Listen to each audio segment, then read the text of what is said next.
এত বড় প্যান্ডেল সাধারণত হয় না বাংলাদেশে। সব বিভাগ যেটা না করছে আমরা চাপাই নবাবগঞ্জ থেকে ওইটা করে দেখাই দেব ইনশাআল্লাহ।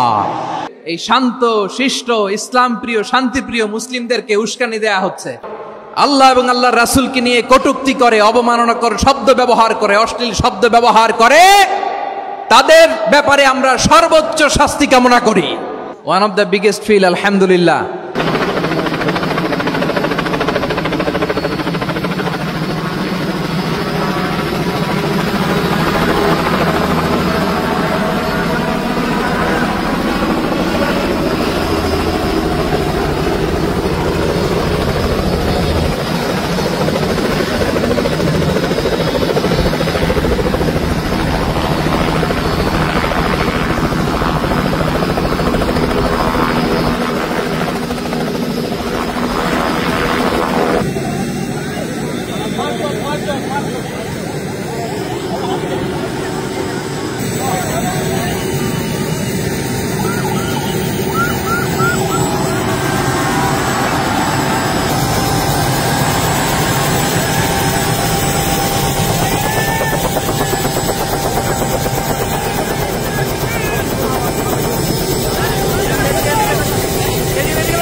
এজন্য আমার অনুরোধ আপনাদেরকে, আমি আগেই বলেছি আপনাদেরকে আমি অনুরোধ করতে পারবো না এরপরে উনি আসার পর।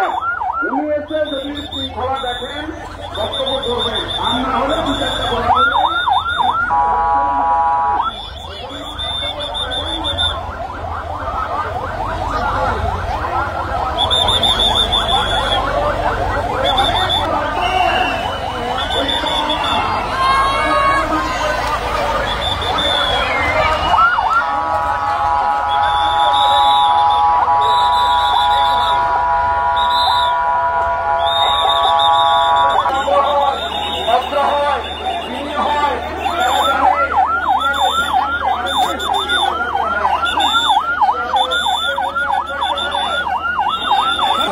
আমরা আশা করছি আমরা যেন সব জায়গায় বলতে পারি চাপাইয়ের মানুষ অত্যন্ত ভদ্র, প্রাণপ্রিয় মানুষ। আমরা জানি আগামী দেশ হবে ইসলামের বাংলাদেশ, বাংলাদেশ, বৈষম্যহীন বাংলাদেশ। ঠিক কিনা বলে? লিল্লাহে তাকবীর, লিল্লাহে তাকবীর।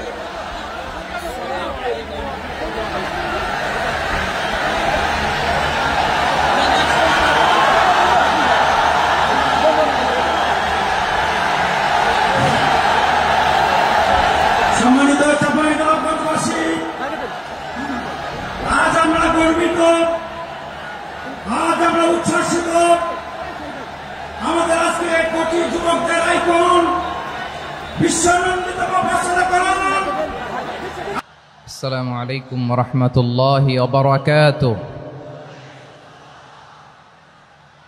ইন্নাল হামদালিল্লাহ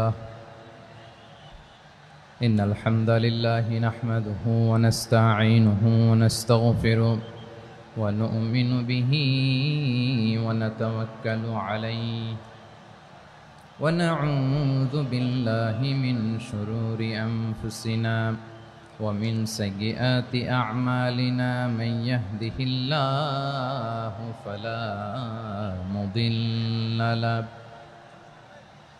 ومن يضلل فلا هادي له أي فلن تجد له وليا مرشدا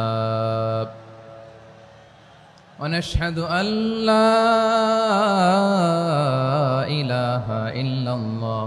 وحده لا شريك له هو الذي لا ضد له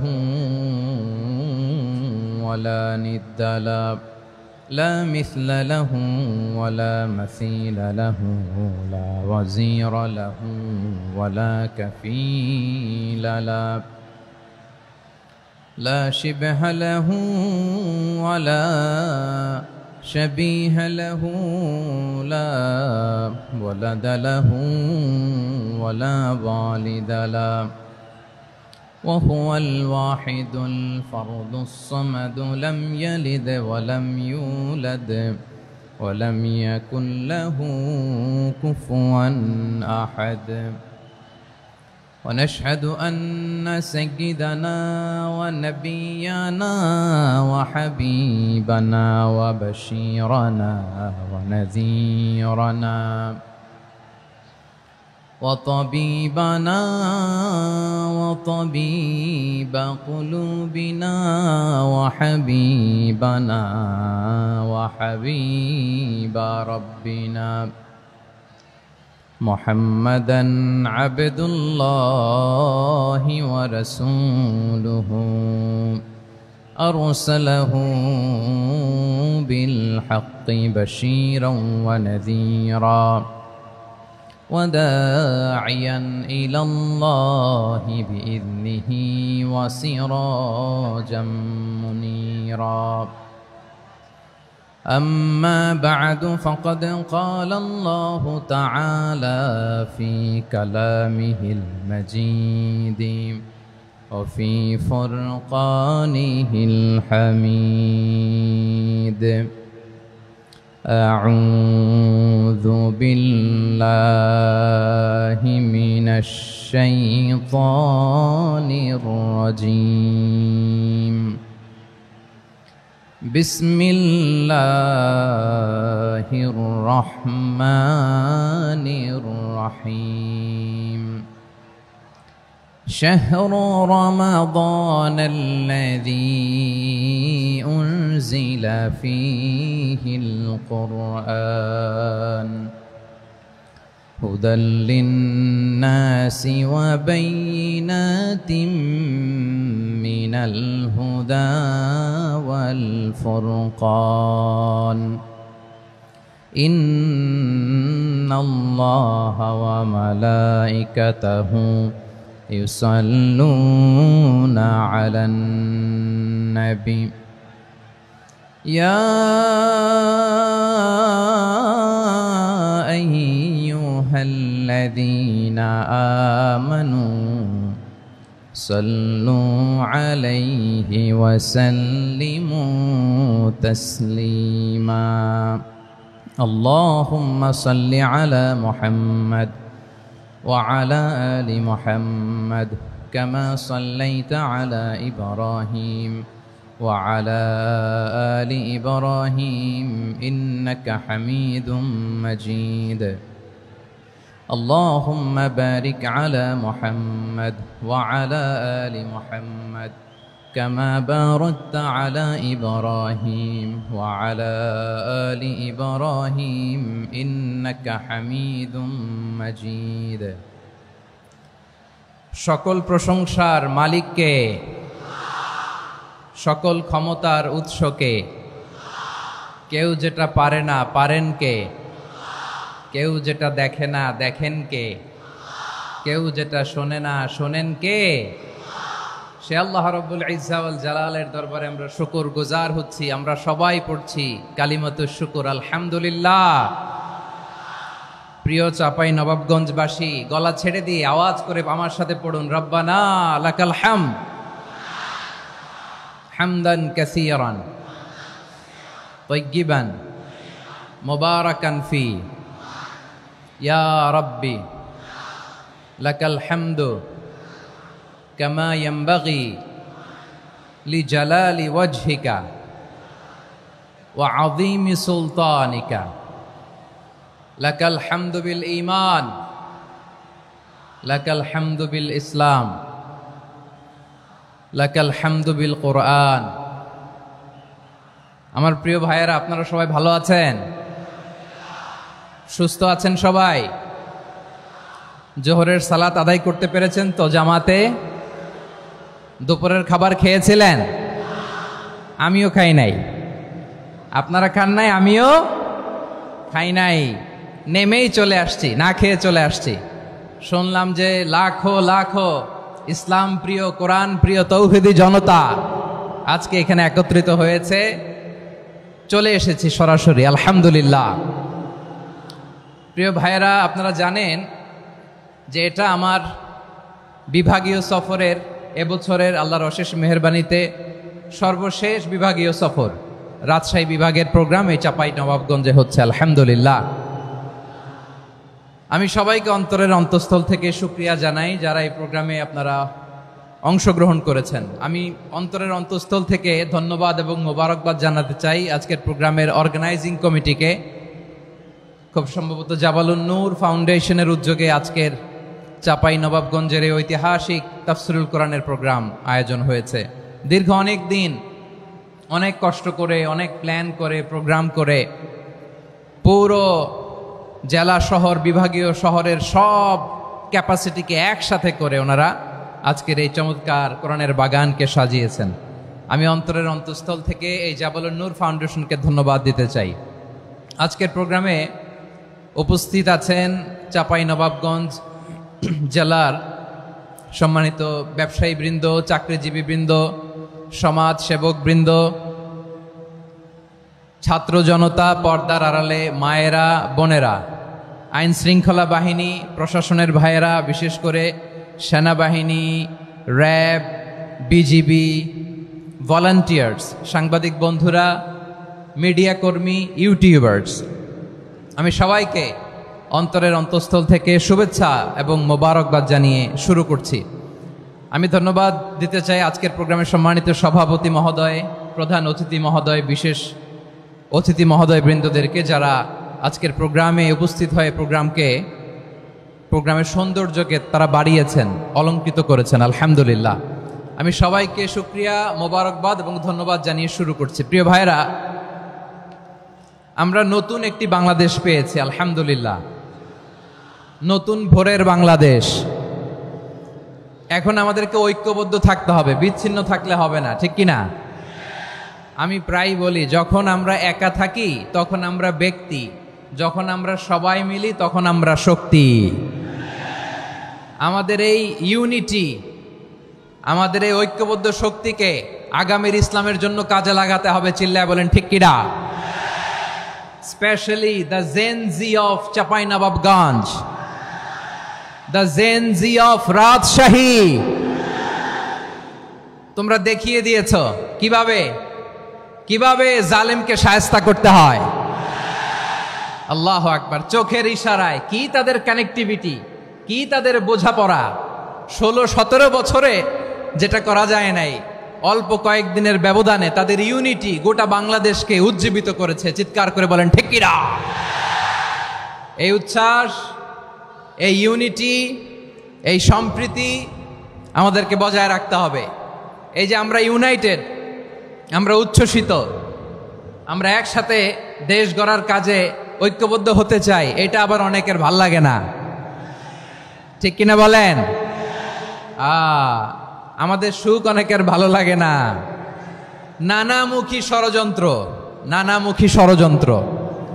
এমন এক দেশের পাশে আমরা প্রতিবেশী হয়ে আসছি, আমাদের অনেক কিছু বুঝে শুনে স্টেপ ফেলতে হয়। চিল্লায় বলেন ঠিক কিনা? আমরা যদি ঐক্যবদ্ধ থাকতে পারি, কেউ আমাদের কিচ্ছু করতে পারবে না। এজন্য আগামীর বাংলাদেশ ঐক্যবদ্ধ বাংলাদেশ। আমরা এমন রাজনৈতিক বন্দোবস্ত চাই যেখানে কেউ কাউকে জুলুম করার সাহস দেখাবে না, নতুন করে আর কেউ জালিম হবে না, নতুন করে ফ্যাসিস্ট হওয়ার সাহসটুকু, দুঃসাহসটুকু কেউ দেখাতে পারবে না। এরকম বাংলাদেশ আমরা চাই কি চাই না? আওয়াজ করে আপনার মতামত জানান দেন। এরকম নতুন ভোরের বাংলাদেশ আমরা চাই কি চাই না? কারা কারা চাই হাত তুলে আল্লাহর দেখায়।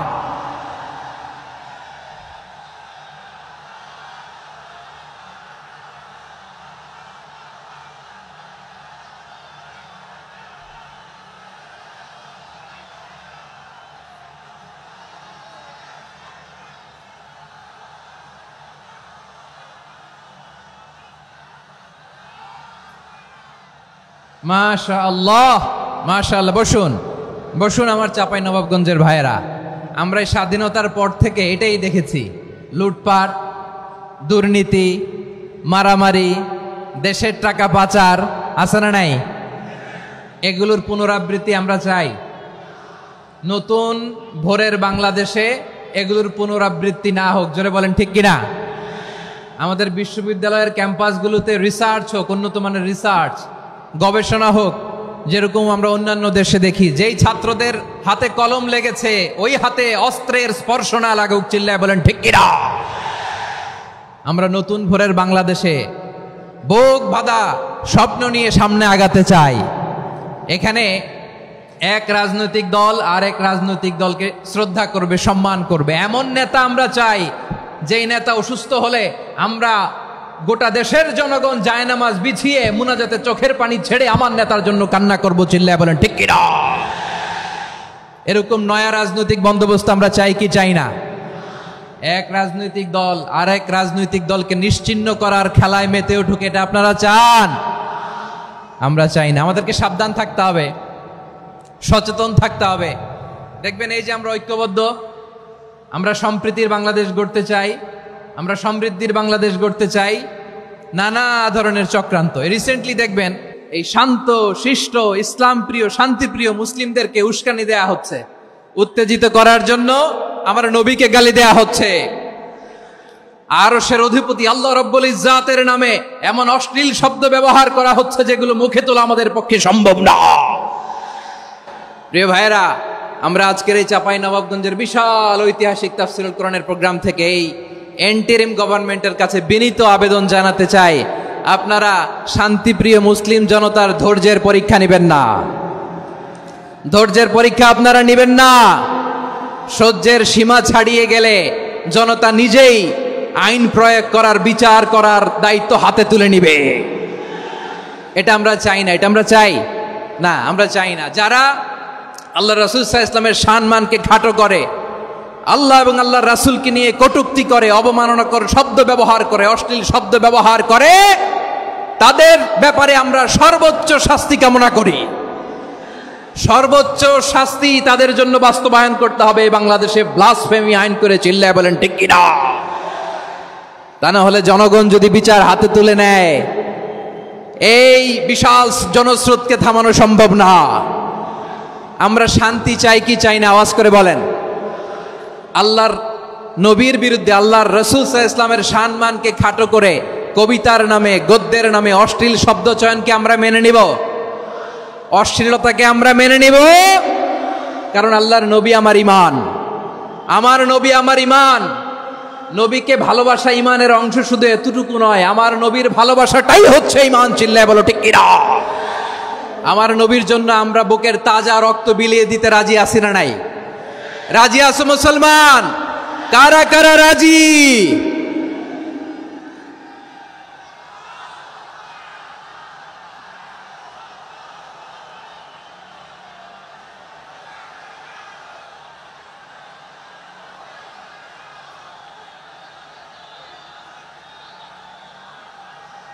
মাশাআল্লাহ, মাশাআল্লাহ।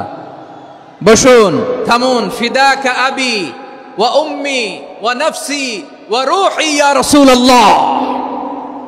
আমরা আমাদের প্রিয় নবীর জন্য জীবন বিলিয়ে দিতে রাজি। চিল্লায় বলেন ঠিক কিনা?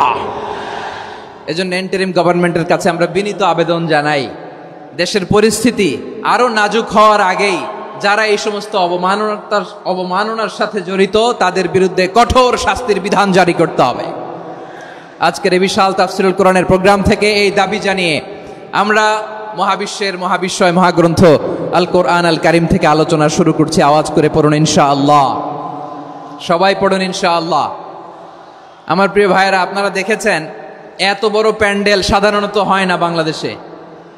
আমি তো বিভিন্ন বিভাগে গিয়েছি, মাঠ অনেক বড় থাকে। এটাও বাংলাদেশে one of the biggest field. আলহামদুলিল্লাহ, আমাদের ভাইরা চেষ্টা করেছেন আলহামদুলিল্লাহ। এবং রাজশাহীবাসী চমক দেখানোর কারণ আছে, কারণ ওনারা সুযোগ পাইছে বেশি, সময় পাইছে বেশি। ঠিক কিনা বলেন?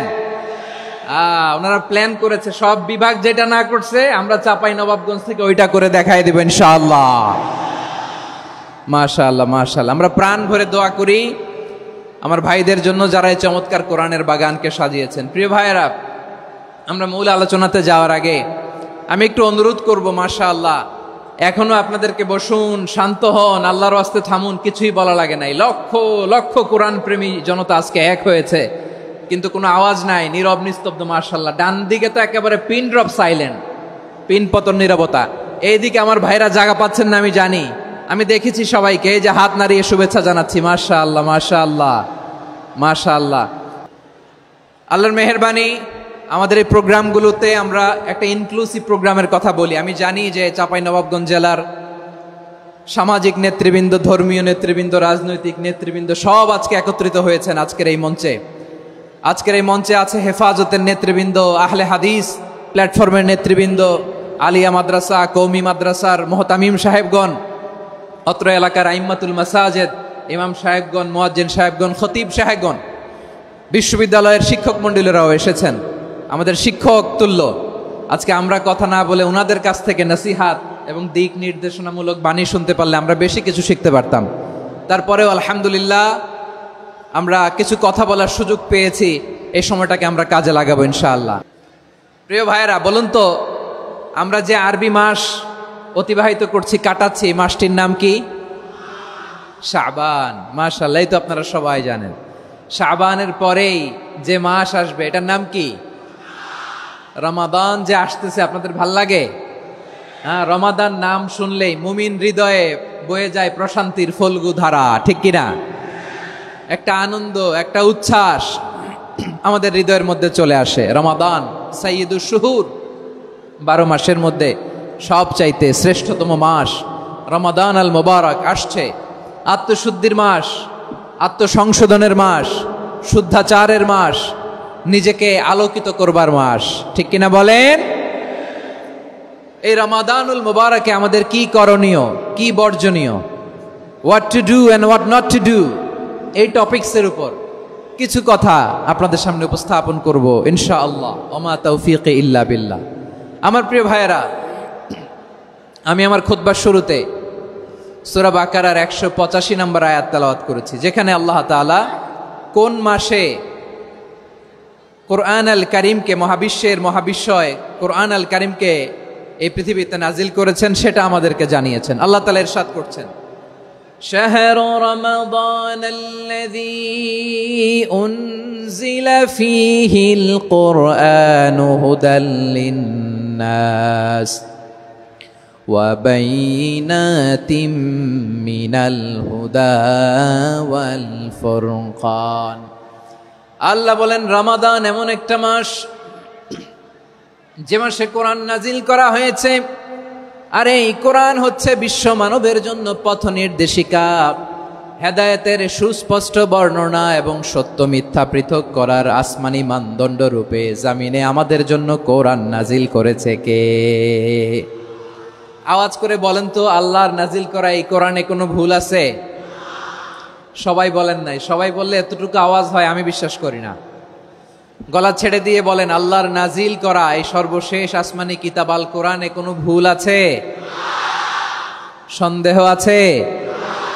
সংশয় আছে?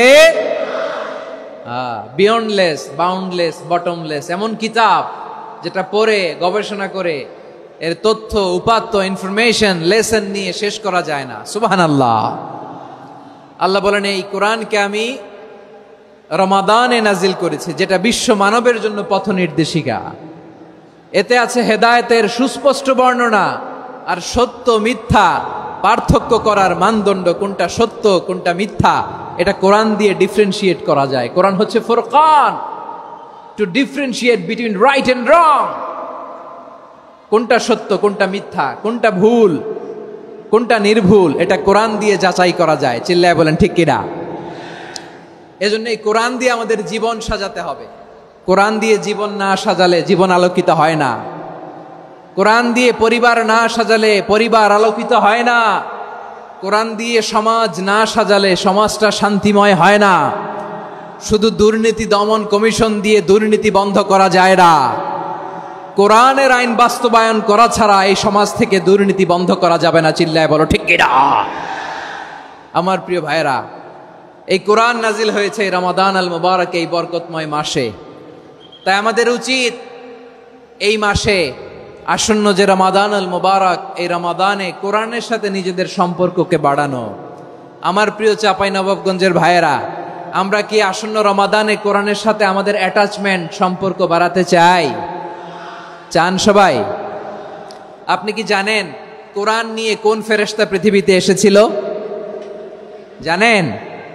ফেরেশতার নাম কি বলেন তো? জিবরিল আলাইহিস সালাম। একটু খেয়াল করে শুনেন, কান দুটো খরগোশের কানের মতো খাড়া করে আমার দিকে তাকান। সাইয়েদনা জিবরিল কোরআন নিয়ে এসেছেন, ফলে উনি হয়েছেন শ্রেষ্ঠ ফেরেশতা। বিশ্ব নবীর উপর কোরআন নাজিল হয়েছে, তাই তিনি হয়েছেন শ্রেষ্ঠ নবী।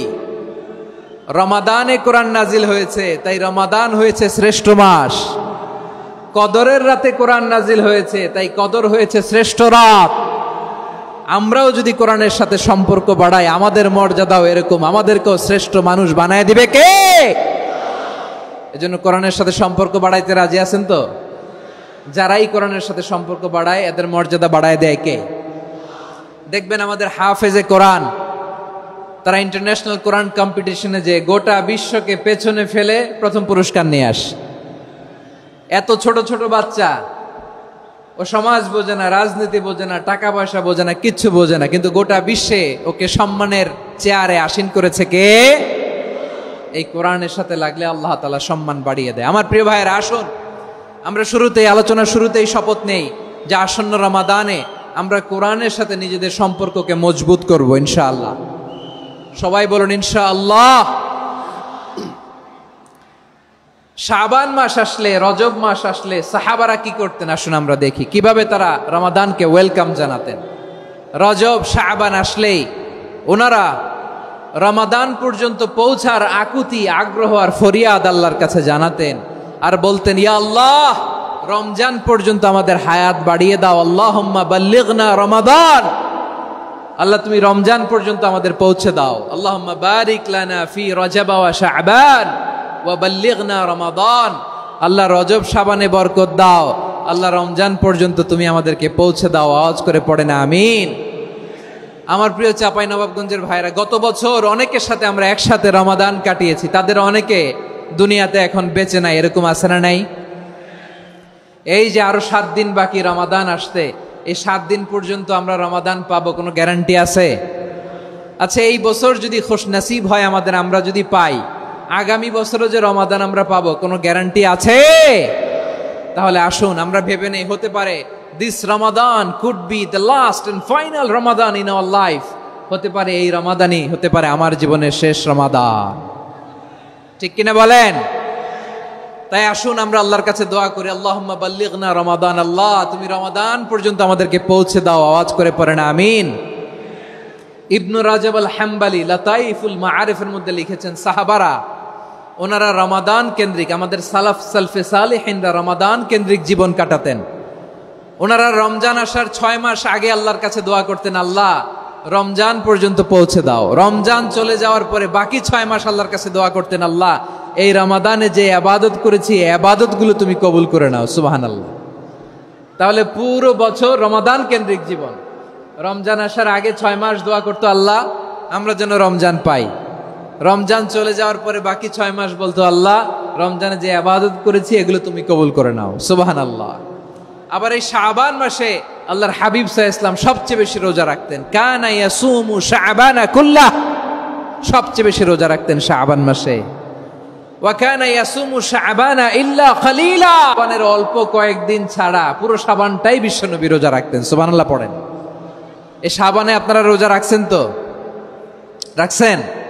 আল্লাহ তুমি কবুল করো। আমরা সবাই পড়ি আমিন। মাইকের সাউন্ডটা একটু উইক মনে হচ্ছে, একটু স্ট্রং করতে হবে সামান্য। মাইক অপারেটর যিনি আছেন একটু স্ট্রং করবেন, আমার শাউট করে কথা বলা লাগতেছে, একটু স্ট্রং করবেন মেহেরবানি করে, মাইকের সাউন্ডটা একটু স্ট্রং করবেন। প্রিয় ভাইয়েরা, এই শাবান শেষে আমাদের মধ্যে আগমন করবে রমাদান, এবং এই রমাদানুল মুবারক আল্লাহ তাআলা আমাদের জন্য সিয়াম ফরজ করেছেন। কি ফরজ করেছেন?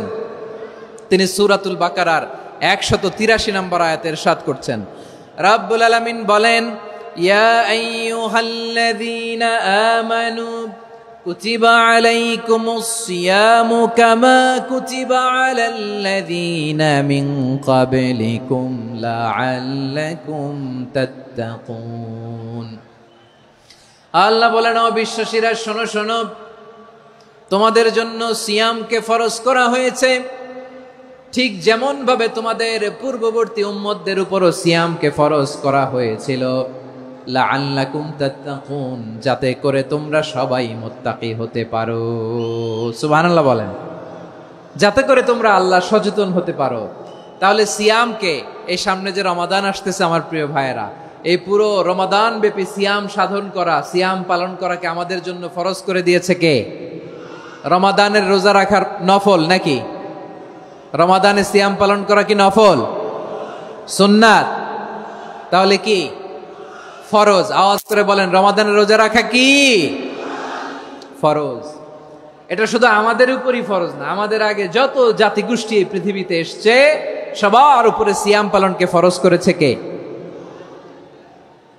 সবার উপরে আল্লাহ তাআলা সিয়াম পালনকে ফরজ করেছিলেন। তবে ধরনটা ভিন্ন ছিল, এক এক জাতিগোষ্ঠীর জন্য এক এক ধরনের ছিল। আমাদের জন্য সিয়াম ফরজ টানা 1 মাস 30 দিন বা 29 দিন। কোন কোন উম্মতের উপর 30 দিন না, মাত্র 3টা রোজা ফরজ ছিল। কয়টা? আওয়াজ করে বলেন। আপনাদের কি মনোযোগ আছে না গেছে? মনোযোগ আছে? তাকবীর পড়েন তো, লিল্লাহে তাকবীর। আমাদের 1 মাস সিয়াম ফরজ। পূর্ববর্তী অনেক উম্মতের উপর 1 মাস ছিল না, 3টা ফরজ ছিল। কয়টা? প্রতি মাসের 13, 14, 15 ফরজ ছিল তাদের জন্য। কারো জন্য শুধু একটা, আশুরার রোজা। কোন কোন উম্মতের জন্য 10টা। কোন কোন উম্মতের জন্য রোজা ফরজ ছিল মৌনতার রোজা, আরবিতে বলে সৌমুল ইনসাত, মানে সারাদিন খেতে পারবে, পান করতে পারবে, স্ত্রীর সাথে মেলামেশা করতে পারবে, কিন্তু কথা বলতে পারবে না। কথা বললেই তাদের রোজা ভেঙে যেত। পড়েন সুবহানাল্লাহ। কি অদ্ভুত ব্যাপার! মৌন সম্মতির রোজা। যেমনটি সাইয়্যিদাতুনা মারিয়াম আলাইহিস সালাম বলেছেন, ইন্নী নাযারতু লির-রাহমানি সাওমা ফালান উকাল্লিমাল ইয়াওমা ইনসিয়া। তিনি বলেছেন, আজকে আমি রহমানের জন্য, মানে আল্লাহর জন্য রোজা মানত করেছি, আজকে আমি কারোর সাথে কথা বলতে পারবো না। তো রোজা রাখলে কথা বলতে পারবে না কেন? কারণ ওই শরীয়তে রোজার বিধান ছিল সকাল থেকে সন্ধ্যা খেতে পারবেন, পান করতে পারবেন, কিন্তু কথা বলতে পারবেন না। কথা বললেই রোজা ভেঙে যেত। সুবহানাল্লাহ বলেন। তাহলে সব জাতিগোষ্ঠীর উপরে রোজা ফরজ ছিল, কিন্তু ধরনটা ভিন্ন ছিল। মজার ব্যাপার হচ্ছে, আপনি বর্তমানেও বিভিন্ন ধর্মের দিকে তাকান, বৌদ্ধ ধর্ম, হিন্দু ধর্ম, খ্রিস্ট ধর্ম, তাদের মধ্যেও রোজা আছে। ইংরেজরা, খ্রিস্টানরা এটাকে বলে ফাস্টিং। কি বলে? ফাস্টিং। আমাদের হিন্দু ভাইয়েরা বলে উপবাস। তারা কি বলে? উপবাস। আবার এখন আন্দোলনেরও একটা মাধ্যম হয়েছে এটা, না খেয়ে থাকা। এটারে বলে অনশন। এটারে কি বলে? অনশন ধর্মঘট। মানে আমাদের দাবি না মানলে আমরা খাবো না, রোজা রাখলাম। আছে না নাই? তারপরে আধুনিক বিজ্ঞান এটার একটা নাম দিয়েছে না খেয়ে থাকাকে, অটোফিজি। কি বলে? অটোফিজি। জাপানের এক চিকিৎসা বিজ্ঞানী এই অটোফিজির উপর গবেষণা করে সে নোবেল পেয়েছে। সুবহানাল্লাহ পড়বেন না? এজন্য আল্লাহ তাআলা আমাদের জন্য গোটা রমাদানে এই সিয়ামকে ফরজ করে দিয়েছেন। আওয়াজ করে বলেন আল্লাহু আকবার। রাব্বুল আলামিন বলেন, ইয়া আইয়ুহাল্লাযীনা আমানু কুতিবা আলাইকুমুস সিয়াম। সিয়ামকে তোমাদের উপরে ফরজ করা হয়েছে, কামা কুতিবা আলাল্লাযীনা মিন ক্বাবলিকুম, যেমনি তোমাদের পূর্ববর্তীদের উপর রোজা ফরজ করা হয়েছিল, লাআল্লাকুম তাত্তাকুন, যাতে করে তোমরা আল্লাহ সচেতন হতে পারো, যাতে করে তোমরা মুত্তাকি হতে পারো। লাআল্লাকুম তাত্তাকুন, যাতে করে আমরা আল্লাহ সচেতন হতে পারি, আল্লাহ কনসিয়াসনেস আমাদের মধ্যে গ্রো করে। এটা হচ্ছে রোজার prime objective, the prime objective of সিয়াম। অনেকে জিজ্ঞেস করলে অনেকে বলে রোজার মূল উদ্দেশ্য হচ্ছে না খেয়ে থাকা। না। অনেকে বলে গরিবদের কষ্ট অনুধাবন করা রোজার উদ্দেশ্য। না। রোজার উদ্দেশ্য কি? সিয়াম পালনের উদ্দেশ্য কি? এটা আল্লাহ তাআলা স্পষ্ট এই আয়াতের পেছনে বলেছেন যে লাআল্লাকুম তাত্তাকুন, যাতে করে তোমরা আল্লাহ সচেতন হতে পারো, আল্লাহ ভীতি তোমাদের মধ্যে গ্রো করে, গড কনসিয়াসনেস, আল্লাহ কনসিয়াসনেস, আল্লাহ সচেতনতা যেন বাড়ে, দ্য সেন্স অফ অ্যাকাউন্টেবিলিটি, আল্লাহর সুপ্রিম কোর্টের কাঠগড়া এই দুনিয়াতে আমি যাই করলাম তার সবকিছু যে পাই টু পাই হিসাব দিতে হবে। এই sense, to enhance the sense that what ever we do Allah is watching me. আপনি যাই করেন কেউ দেখে না, কিন্তু দেখে কে? শুরুতেই তো জিজ্ঞেস করেছিলাম যে কেউ যেটা দেখে না সেটা দেখেন কে? কেউ যেটা শোনে না সেটা শোনেন কে? এর নাম হচ্ছে লাআল্লাকুম তাত্তাকুন, যাতে করে তোমরা আল্লাহ সচেতন হতে পারো, আল্লাহ ভীরু হতে পারো। দুনিয়ার কেউ দেখে না, কিন্তু আল্লাহ দেখে। এটাই রোজার মূল শিক্ষা। আমার প্রিয় ভাইরা, আপনি লুকিয়ে লুকিয়ে ঘরের ভেতরে অন্যায় করেছেন, পাপ করেছেন, আপনার বাবা দেখে নাই, মা দেখে নাই, স্ত্রী দেখে নাই, কিন্তু দেখেছে কে? আল্লাহর চোখ ফাঁকি দেয়া যায়? আচ্ছা, বুঝে থাকলে বলেন তো, সিসি ক্যামেরার চোখ ফাঁকি দেয়া যায় কি যায় না? পুলিশের চোখ, র্যাবের চোখ, বিমানবন্দরে কাস্টমস অফিসারের চোখ, কিন্তু আমার আল্লাহর চোখ? সবাই বলেন, আল্লাহর চোখ ফাঁকি দেয়া যায়? এই সেন্সটা নিয়ে আসা নিজের মধ্যে, আমি what ever I do Allah is watching me, যাই করি আল্লাহ দেখে। লাআল্লাকুম তাত্তাকুন। রমাদানের রোজা, ইফতারি, সিয়াম, ইবাদত সব কিছুর মধ্য দিয়ে আপনাকে খেয়াল করতে হবে যে লাআল্লাকুম তাত্তাকুন এই স্ট্যান্ডার্ড এটা অ্যাচিভ হচ্ছে কিনা আমাদের, যাতে করে তোমরা মুত্তাকি হতে পারো, আল্লাহ ভীরু হতে পারো। তাকওয়া, এটা হচ্ছে the essence of Islam. What is তাকওয়া? তাকওয়া মানে কি? তাকওয়ার সংজ্ঞা অনেকে অনেক ভাবে দিয়েছেন। আমি সরাসরি সাহাবাদের কাছ থেকে একটা সংজ্ঞা আপনাদের শোনাচ্ছি। ওমরে ফারুক রাদিয়াল্লাহু তাআলা আনহু উবাই ইবনে কাব রাদিয়াল্লাহু তাআলা আনহুকে জিজ্ঞেস করেছিলেন, ইয়া উবাই মা হুয়া তাকওয়া? হে উবাই, তাকওয়া কি? তাকওয়া কাকে বলে? উবাই ইবনে কাব তিনি প্রশ্নের উত্তর না দিয়ে উনিও আবার প্রশ্ন ছুড়লেন। তিনি বললেন, ইয়া আমিরাল মুমিনিন, আমা সালাকতা তরিকান যা শাউক?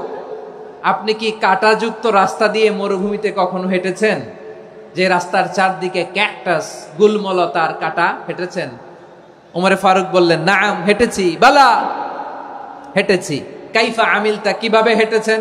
ওমরে ফারুক বললেন, শাম্মারতু ওয়াজতাহাতু, আমি আমার জামা, জুব্বা আর চাদর আটোশাটো করে গায়ের সাথে এমন ভাবে মিলিয়ে রেখেছি, এমন সাবধানে হেঁটেছি যাতে করে মরুভূমির ক্যাকটাসের গুলমলতার কাঁটা আমার গায়ে বিঁধে না যায়। উবাই ইবনে কাব বললেন, ফাযালিকা হুয়া তাকওয়া। আরে তাহলে আপনি তো ঠিকই জানেন তাকওয়া মানে কি, এটাই তো তাকওয়া। ওই রাস্তা দিয়ে যেভাবে হেঁটেছেন পুরো দুনিয়ার জিন্দেগিটা এইভাবে সাবধানে চলার নামই হচ্ছে তাকওয়া। চিল্লায় বলো ঠিক কিনা? এই দুনিয়াতে পাপ পঙ্কিলতা থাকবে, শয়তানির হাতছানি থাকবে, অপরাধ প্রবণতা থাকবে, নফসের খায়েশ থাকবে, অন্যায়ের হাতছানি থাকবে। সব কিছুকে দোলে মুচড়ে পেছনে ফেলে সাবধান হয়ে এই দুনিয়ার সিরাতুল মুস্তাকিমের পথে চলতে হবে। যে রাস্তা শুরু হয়েছে দুনিয়াতে, শেষ হয়ে গিয়েছে আল্লাহর জান্নাতের ভেতরে। চিল্লায় বলেন ঠিক কিনা? আমার প্রিয় চাঁপাইনবাবগঞ্জের ভাইয়েরা, এটার নামই তাকওয়া। উবাই ইবনে কাব বললেন, ও আমিরুল মুমিনিন, ওই কাঁটাযুক্ত গুলমলতার রাস্তার মধ্যে ঠিক যেমনি সাবধান হয়ে আপনি হেঁটেছেন, এই দুনিয়ার বুকে ওই সাবধান হয়ে চলার নাম হলো তাকওয়া। সুবহানাল্লাহ। তাহলে তাকওয়া কারে বলে? আমার চাঁপাইনবাবগঞ্জের কলিজা টুকরা ভাইয়েরা, বুঝতে পারছেন আপনারা? হ্যাঁ, তাকওয়ার শুধু দুইটা নমুনা আপনাদের সামনে পেশ করব, আপনাদের ক্লিয়ার হয়ে যাবে। একটা নমুনা তো দিলাম, আরেকটা নমুনা, সেটাও ওমরে ফারুক রাদিয়াল্লাহু তাআলা আনহুর জীবনী থেকে। উনি ছিলেন ন্যায়পরায়ণ শাসক। রাত্রিবেলা প্রজাদের কি হাল হাকিকত, কি অবস্থা, ঘুরে ঘুরে প্যাট্রোলিং করতেন পুলিশের মতো। তো সারা রাত প্যাট্রোলিং করে সারা রাত তিনি ঘুরেছেন কার কি অবস্থা দেখে।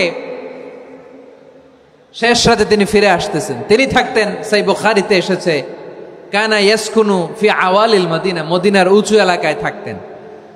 তো ফিরে আসার সময় উনি একটা প্রাচীর বেষ্টিত ঘরের পাশে দুইজন নারীর কথোপকথন শুনতে পেলেন। কয়জন নারীর? দেখি আপনাদের মনোযোগ আছে কিনা, বলেন কয়জন নারীর? একজন বৃদ্ধা, একজন যুবতী।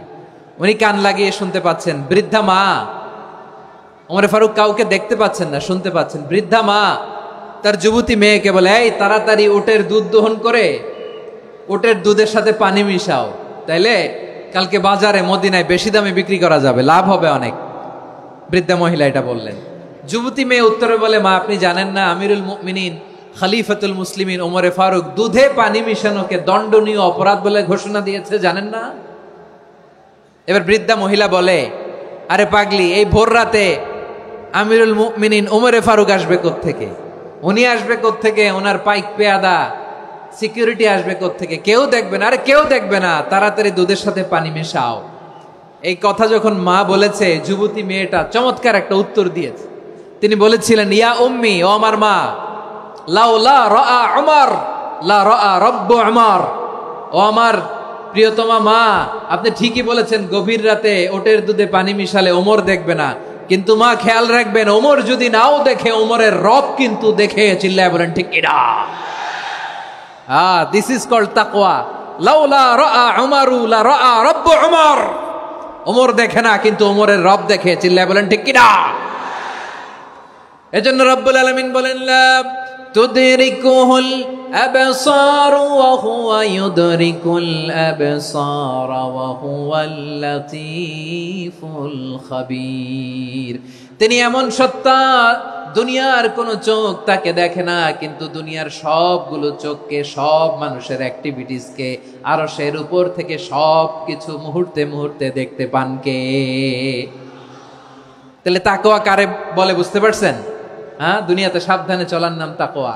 কেউ দেখে না, কিন্তু আল্লাহ দেখে। এই সেন্স, এই জবাবদিহিতার ভয়, দ্য সেন্স অফ অ্যাকাউন্টেবিলিটি, এই সেন্স নিজের মধ্যে গ্রো করার নাম হচ্ছে তাকওয়া।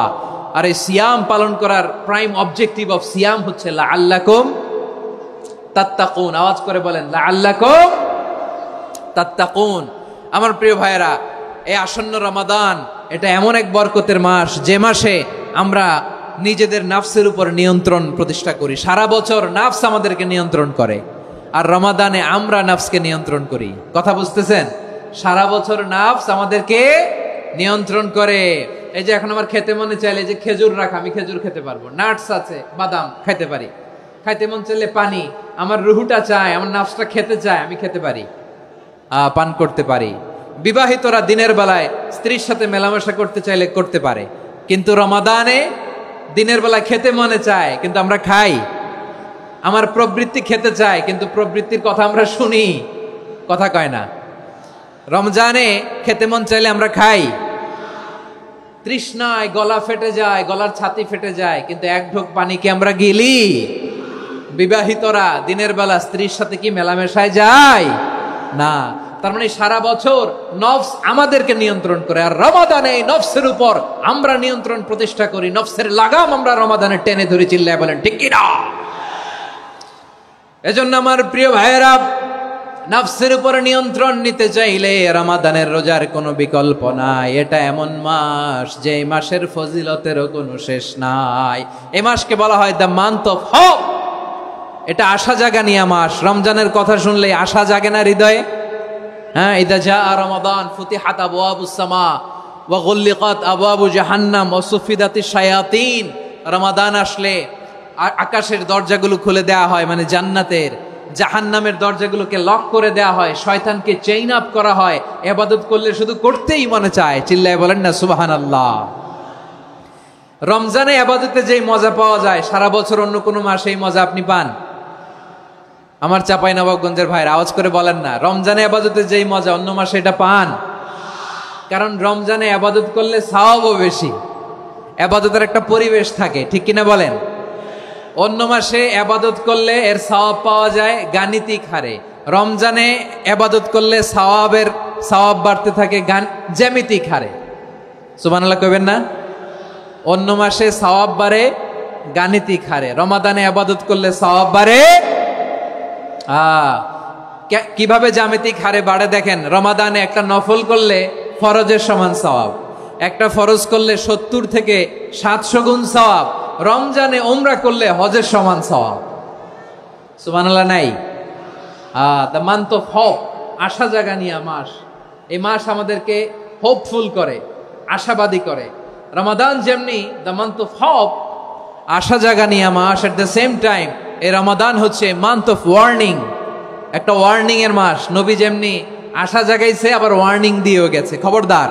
ওয়ার্নিংটা কেমন? আল্লাহর হাবিব সাল্লাল্লাহু আলাইহি ওয়াসাল্লাম মসজিদে নববীর ভেতরে, হঠাৎ তিনি মসজিদে নববীর মিম্বারে পা রেখে বললেন আমিন। দ্বিতীয় ধাপে পা রেখে বললেন আমিন, তৃতীয় ধাপে পা রেখে বললেন আমিন। সাহাবারা অবাক হয়ে বললেন, ইয়া রাসূলুল্লাহ, ইয়া হাবিবাল্লাহ, তিনবার শুধু আমিন আমিন পড়লেন। কেন পড়লেন আমরা কিছু জানি না, আমাদেরকে জানিয়ে দেন কেন আপনি তিনবার আমিন বললেন। রাহমাতাল লিল আলামিন আল্লাহর হাবিব বললেন, ও আমার প্রাণের সাহাবীরা, আমি যখন মসজিদে নববীর মিম্বারের প্রথম ধাপে পা রেখেছি, সাইয়েদনা জিবরিল এসে আমাকে বলেছে, ও নবী, আপনার নাম শুনে যে ব্যক্তি আপনার উপর দুরূদ পড়ে না তার ধ্বংস। আপনি বলেন আমিন। আমি বলেছি আমিন। দ্বিতীয় ধাপে পা রাখার পর সাইয়েদনা জিবরিল বললেন, ইয়া রাসূলুল্লাহ, মাতা পিতাকে বার্ধক্য অবস্থায় পেয়ে তাদের সেবা করে, তাদের সাথে সদাচরণ করে যে সন্তান জান্নাত কামাতে পারলো না তার জন্য ধ্বংস। আপনি বলেন আমিন। আমি বলেছি আমিন। আবার মিম্বারের তৃতীয় ধাপে ঠিক যখনই আমি পা রাখলাম, সাইয়েদনা জিবরাইল বললেন, নবী, রমজান মাস পাওয়ার পরে এই মাসে ইবাদত করে যে ব্যক্তি নিজের গুনাহ মাফ করাতে পারলো না তার জন্য ধ্বংস। আপনি আওয়াজ করে পড়েন আমিন। কত বড় ধমক, কত বড় ওয়ার্নিং দেখছেন। যে রমাদান পেয়েছে কিন্তু রমাদানের ইবাদত করার মধ্য দিয়ে সে নিজেকে জাহান্নাম থেকে মুক্ত বানাতে পারলো না, তার উপর আল্লাহ লানত, তার জন্য ধ্বংস। সাইয়েদনা জিবরাইল বলেছেন আমিন, স্বয়ং বিশ্বনবীও বলেছেন আমিন। আওয়াজ করে পড়েন নাউযুবিল্লাহ। তাহলে রমজান আসবে আর আমরা নিজেদেরকে জাহান্নামীদের লিস্ট থেকে নাম কাটিয়ে জান্নাতীদের লিস্টে উঠাতে পারবো না। এর চেয়ে বড় হতভাগা কি আর কেউ থাকতে পারে? আওয়াজ করে বলেন। তাহলে রমাদানের এই রহমত, বরকত, মাগফিরাত, ফজিলত আমাদের কামাই করার দরকার আছে না নাই? আর মাত্র 7 দিন বাকি। আর মাত্র কয় দিন? এগুলো নিয়ে আমাদের কোনো আগ্রহ নাই। তোমাকেই খুঁজছে বাংলাদেশ, ক্লোজ আপ ওয়ান, আর মাত্র 7 দিন বাকি। টেলিভিশনে বিজ্ঞাপন আছে না নাই? রেফেল ড্র হবে লটারির, আর মাত্র 5 দিন, আছে না নাই? কিন্তু এমন এক বরকতময় মাস আসতেছে, আর মাত্র 7 দিন বাকি। আমাদের কোনো সেন্সই নাই, আমাদের মধ্যে কোনো অনুভূতি কাজ করে না। হায় রে দুর্ভাগা মুসলমান। আমার প্রিয় ভাইরা, আপনি পৃথিবীতে যত ইবাদত করেন সব ইবাদতের সওয়াব নির্ধারিত। এটা পাবেন বা ওইটা পাবেন, এই সওয়াব জান্নাতে, এই বাড়ি ওই বাড়ি। শুধু সিয়ামের সওয়াবটা অনির্ধারিত। কুল্লু আমালি ইবনে আদম ইউদাআফ আল হাসানাতু আশরু আমসালিহা ইলা 700 দি'ফিন ইল্লা সাওম। সব নেক আমলের সওয়াব বাড়তে বাড়তে 700 গুণ, কিন্তু রোজা ছাড়া। রোজার সওয়াব কি হবে? বান্দা খালি রোজা রাখে, ফেরেশতারা কিছু লিখতে পারে না আমল নামায়, কারণ আল্লাহ বলে এটা কিছু লিখিস না, কারণ আস-সাওমু লি, এই রোজা রাখছে